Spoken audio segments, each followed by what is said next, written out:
সকলোকে আচম্বিত কৰি অৰ্থাৎ সাংস্কৃতিক জগতৰ প্ৰতিগৰাকীকে আচম্বিত কৰি ৰাজ্যৰ প্ৰতিগৰাকীকে আচম্বিত কৰি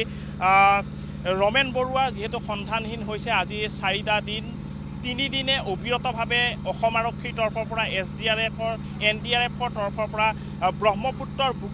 বুকুতে হওক বা বিভিন্ন জেগাত গুৱাহাটীৰ অভিযান চলোৱা হৈছে তেওঁ সন্ধান বিচাৰি কিন্তু বৰ্তমানো কোনো ধৰণৰ সংসূত্ৰ উলিয়াব পৰা নাই অসম আৰক্ষী SDRF NDRF বা প্ৰশাসনৰ লোকে দেখো এটা কথা উল্লেখ কৰিব লাগিব যেহেতু মই বৰ্তমান অসম আৰক্ষীৰ যি বিশেষ শাখা আছে ৰিভাৰ পুলিচ অৰ্গেনাইজেশ্যনৰ তৰফৰ পৰা যিখন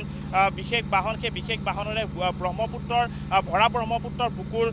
বুকুত তেওঁলোকে অভিযান চলাইছে আৰু সেই অভিযানত তেওঁলোকে এটা বস্তু আচলতে বিশেষ বিষয় নিৰীক্ষণ কৰিছে যে যেহেতু আজি 4 দিন হৈছে গতিকে 4 দিন যদি তেওঁ ব্ৰহ্মপুত্ৰত তেওঁ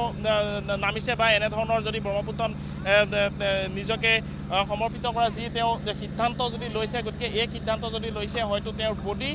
যেহেতু 4 দিন হৈছে গতিকে 4 দিন হ'লে পানীৰ তলত থকা কোনো ধৰণৰ প্ৰশ্ন নাহে বডি তেওঁ উপঙি আহিব গতিকে সেই উপঙি অহাৰ যি আশংকা প্ৰকাশ কৰা গৈছে সেই আশংকা প্ৰকাশ কৰি ব্ৰহ্মপুত্ৰৰ গুৱাহাটীৰ বিভিন্ন এলেকাৰ ব্ৰহ্মপুত্ৰৰ কাষৰ যিসমূহ স্থান আছে সেই কাষৰ স্থানসমূহ এই ধৰণে নিৰীক্ষণ কৰিছে বিশেষ নাৱৰ দ্বাৰা সমান্তৰালকৈ SDRF NDRF বাহিনীৰ তৰফৰ পৰাও বিভিন্ন ধৰণৰ অভিযান চলোৱা হৈছে ব্ৰহ্মপুত্ৰৰ বুকুত এই ধৰণে তেওঁলোকে অভিযান চলাইছে আজি যদি আমি উল্লেখ কৰোঁ যে 4টাকৈ বিশেষ স্থানত ইফালে যদি আমি একেবাৰে সীমান্তৰ কথা কওঁ ধুবুৰী বা গোৱালপাৰাৰ এলেকাত সমান্তৰালকৈ পলাশবাৰী বা যি শুৱালকুছি এলেকাত বিশেষ ধৰণে পৰ্যবেক্ষণ কৰা হৈছে বা নিৰীক্ষণ কৰা হৈছে যেহেতু মুখ্যমন্ত্ৰী হিমন্ত বিশ্ব শৰ্মা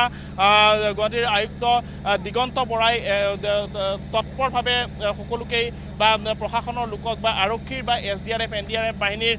জোৱানসকলক বা লোকসকলক যি দায়িত্ব সেই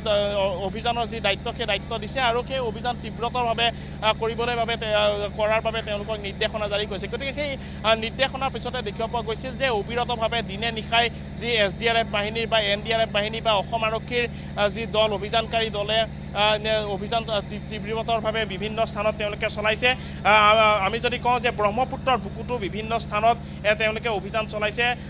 বৰ্তমান আমি যেহেতু উল্লেখ কৰি আছোঁ যে অসম আৰক্ষীৰ এটা বিশেষ দলে ব্ৰহ্মপুত্ৰৰ কাষে যিসমূহ স্থান আছে সেই কাষৰ স্থানসমূহ এইদৰে নিৰীক্ষণ কৰিছে যদি ব্ৰহ্মপুত্ৰত পৰিছে গতিকে ব্ৰহ্মপুত্ৰত পৰিলে কোনো ধৰণৰ তলত থকা কোনো অনুপ এই মুহূৰ্তত আপোনাক ধন্যবাদ জনাইছোঁ আৰু এনেধৰণে অভিযান চলাইছে আমি এই মুহূৰ্তত দৃশ্যাৱলী দেখুৱাইছোঁ আৰু সমান্তৰালভাৱে উল্লেখ কৰিব বিচাৰিছোঁ যে কেৱল গুৱাহাটীয়ে নহয় গুৱাহাটীৰ উপকণ্ঠৰ বিভিন্ন প্ৰান্তত বৰ্তমান সময়ছোৱাত সন্দেহৰ ভিত্তিত আচলতে অভিযান চলাই থকা পৰিলক্ষিত হৈছে